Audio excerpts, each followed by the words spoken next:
আর্থিক সংকটে ব্যবসা ছাড়তে বাধ্য হচ্ছেন ক্ষুদ্র ও মাঝারি উদ্যোক্তারা। নানান জটিলতায় ঋণ পাচ্ছেন না দেশের অর্থনীতির এই কারিগররা। বাধাগুলো বিশ্লেষণ করে ক্ষুদ্র উদ্যোক্তাদের জন্য বরাদ্দকৃত অর্থ সহজ শর্তে বিতরণে তাগিদ দিয়েছেন এসএমই ফাউন্ডেশন।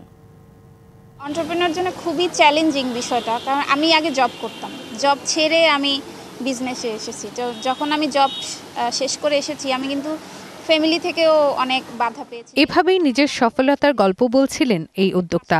সেসব বাধা কাটাতে পারলেও তিনি আটকে গেছেন আর্থিক সংকটে। তো আমি আমার স্টার্টিংটাও কিন্তু নিজের একদম পকেট মানি থেকে করেছি। আপনার যদি 10 লাখ টাকা লোন নেন, মিনিমাম আপনার 20 লাখ টাকার আপনার স্টক থাকতে হবে। তো আমি একটা জিনিস চিন্তা করি, যদি একজন এন্টারপ্রেনারের যদি 20 লাখ টাকার স্টকই থাকে, তার তো ঋণ নেওয়ার দরকার নাই। সাইমা সুলতানা কাজ করেন তাঁতপণ্য নিয়ে। পণ্যের সরবরাহ বাড়াতে অর্থের প্রয়োজন হয় তার। ঋণের আবেদনও করেন, কিন্তু এখনো অবধি পাননি। নিজস্ব অর্থায়নেই উদ্যোগ টিকে রাখতে হচ্ছে তাকে। 25 বছরের ওয়ারেন্টিযুক্ত দীর্ঘস্থায়ী দরজা প্রোটেক্টর, আধুনিক ও মজবুত দরজা।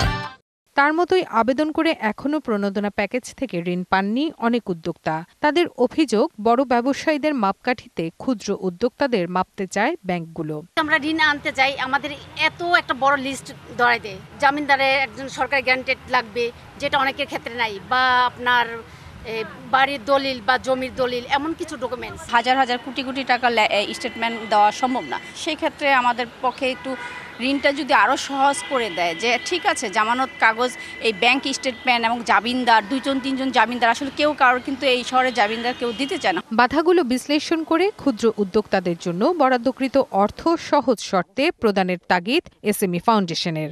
ক্ষুদ্র এবং মাঝারি উদ্যোক্তাদেরকে ব্যাংক এবং নন ব্যাংকিং যারা এই ঋণ প্রদান করে থাকে, তারা আমি বলবো যে সহানুভূতিশীল, কিন্তু যতটুকু সহানুভূতিশীল এতটুকু তারা আসলে হচ্ছে না। আরও বেশি প্রোয়েক্টিভ হতে হবে, না হলে একেবারে 100% ডকুমেন্ট কাগজপত্র দিয়ে সেটা কিন্তু আসলে এই সকল উদ্যোক্তারা ঋণ পাবে না। এসএমই খাতে ঋণ প্রদানে আলাদা ব্যাংকিং নীতিমালা করারও তাগিদ সংশ্লিষ্টদের। Rifat Tasnova, DBC news, Dhaka.